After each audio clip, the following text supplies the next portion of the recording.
Hello peeps and hello peppers and welcome to Film Friday Part 2. If you've never been here, have never watched any of my videos, I am a queer person with multiple disabilities who is trying to read tarot for other people, and I'm also a huge film buff, so one of my Friday rituals is trying to retell a film with tarot cards. Like with this deck, I also always check beforehand what card it is, because there are some very naked cards. Oh, okay, focus is coming in the camera. By the way, this is my keychain, the one-eyed Odin. He hasn't always had just one eye, but I've had him for like almost 20 years. And this film that I'm going to retell the part 2 of now, because I was interrupted, and I mean that was actually positive, because sometimes if I upload a video in 2 parts, I can talk a little longer. One of the key sentences of the film that I'm presenting now is, we need to remember what used to be good.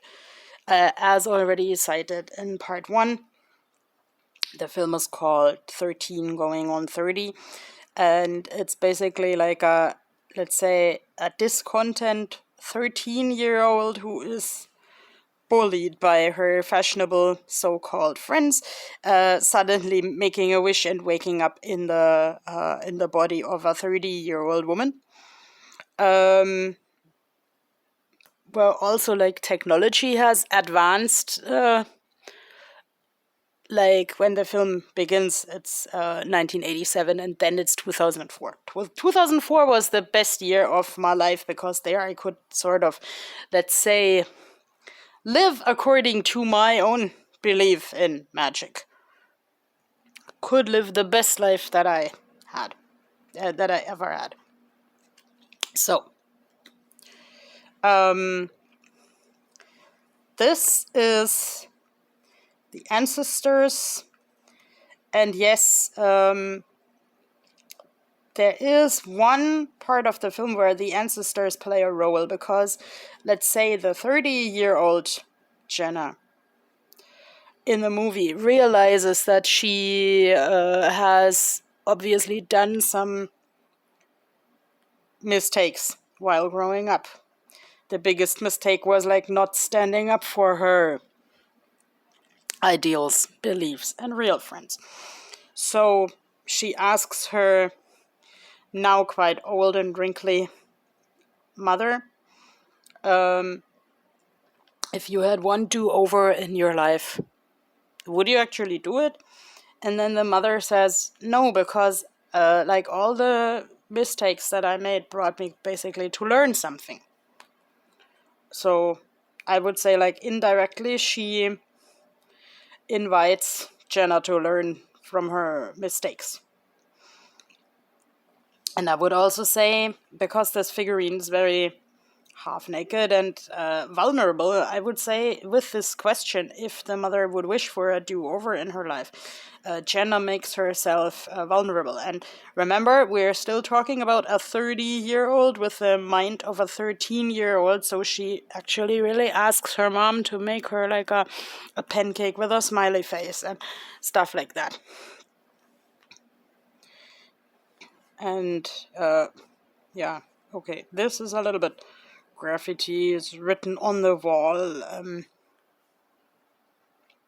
There is no graffiti in the movie, but I would say we all have scribbled in our lives. One of the cutest parts of the film is, like, when Jenna is in an office with plenty of other adults, and she writes, like, her name on the side of the notepad, like in school. And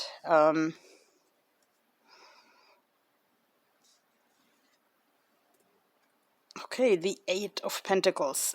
This is again, this fits this theme. If you had one do-over in your life, this is like repairing things, or also like taking a closer look at things.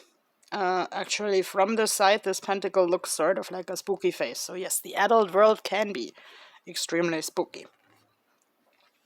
Especially, let's say, when you sort of jumped over 18 years of your life or something like that. And yeah, let's say Jenna also talks about having like skipped 18 years. Like she is not really aware of her development like after middle school. And that makes me often wonder whenever I watch this movie what forms our identity. Like, is this like a set of small dot dot dot dot dot first happened this and then happened this, but actually I think it's much more of a complex network. This happened and this happened and this did this and that to me. The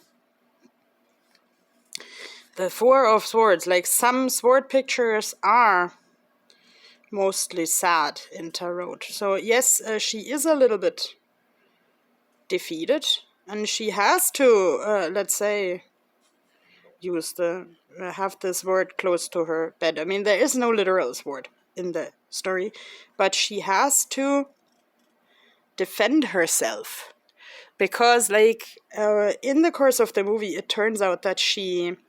Okay, do you see my plushies? I'm a big kid.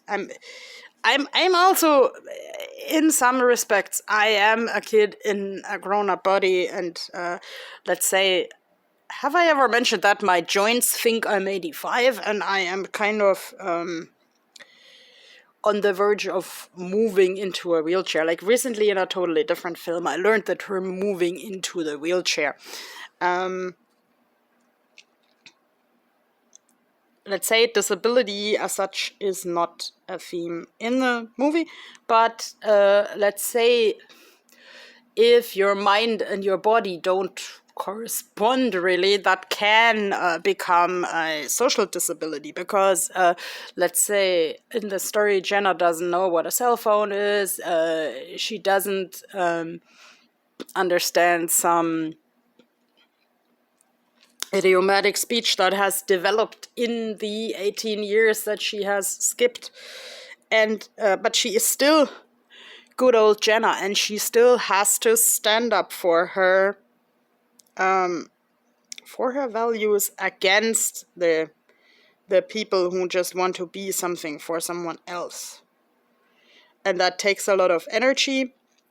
That also touches the theme of, like, say, sexuality, because let's say she has like really innocent feelings for her childhood friend. But let's say when she wakes up in the grown-up body, she has obviously started a partnership with a sportsman who also has all the relevant needs of a hetero allosexual sportsman, that she also is not aware of, because let's say, yeah, she skipped that part of development, and let's say this guy is also trying to be cool, and of course, like, sportsmen are surrounded by media, and he is not kind in trying to understand how Jenna operates now.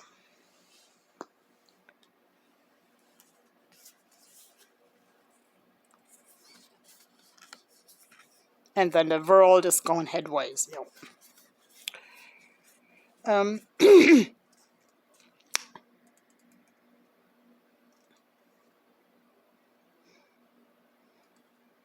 I would say this is a little bit like the big bad world. But it reminds me also a little bit how, let's say, Jenna then decorates her hair in a really nice way with knitting needles, basically. Or like with any other like form of pricks. She dares to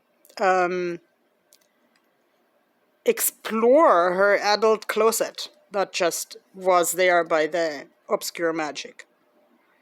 And she dares to, let's say, dress like an adult, but with a childlike humor. And she has these bricks poking out of her hairdo,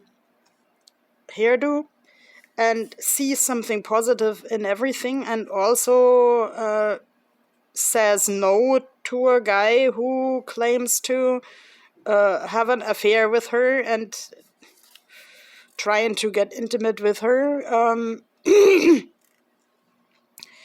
And actually, let's say this is a film I would show to let's say young teenagers, because also young teenagers need to know what's going on and to know what they say no to. Like, and they are that it's important to say no to anything like you don't understand or you don't want. And if you don't understand something, ask a trusted person. By the way, it's a little bit difficult to find a person to talk to in this film often, but yes, I would. It's difficult. I didn't know who to properly talk to as a teenager. That's a boat. That's movement. Like, there is a lot of movement in this film. Ravens are smart. Yes, Jenna learns to use her personal weapons and to actually, let's say, find love in a way that she understands.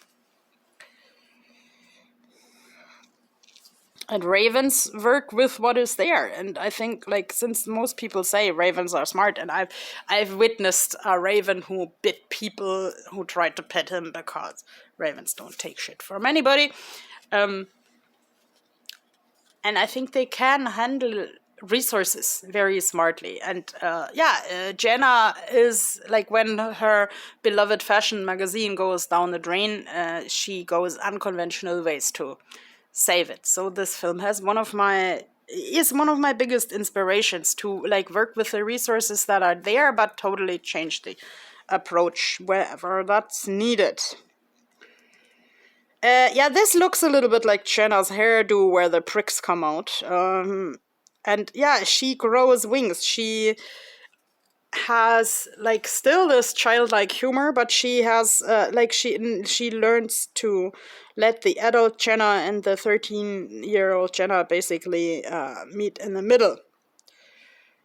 And she dares to think outside the box and like make her ideas spread like sun rays for the good cause, for a magazine that normal people actually want to read, because normal people appear in there. By the way, I really like this new blanket of mine with a mandala from MCT Art.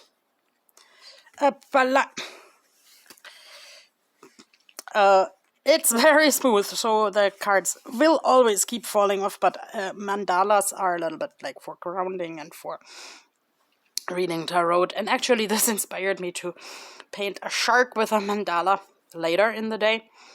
The Queen of Swords.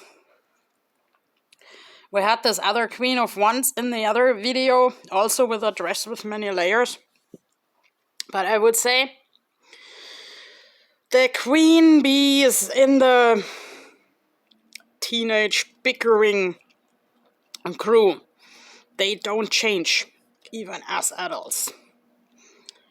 But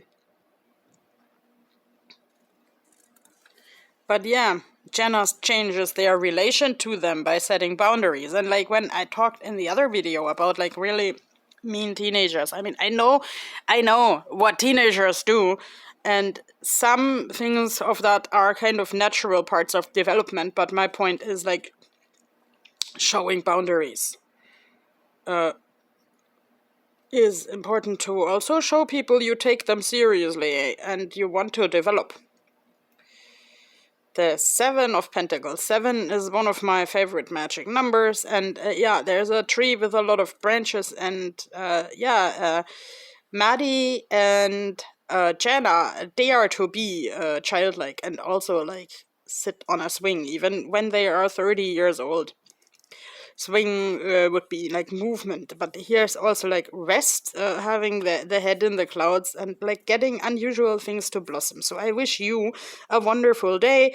Have a lot of fun if you decide to watch this movie, and even if not, decide to have your head in the clouds sometimes and dream your life and make your schedule align with the life that you want to have. Bye bye.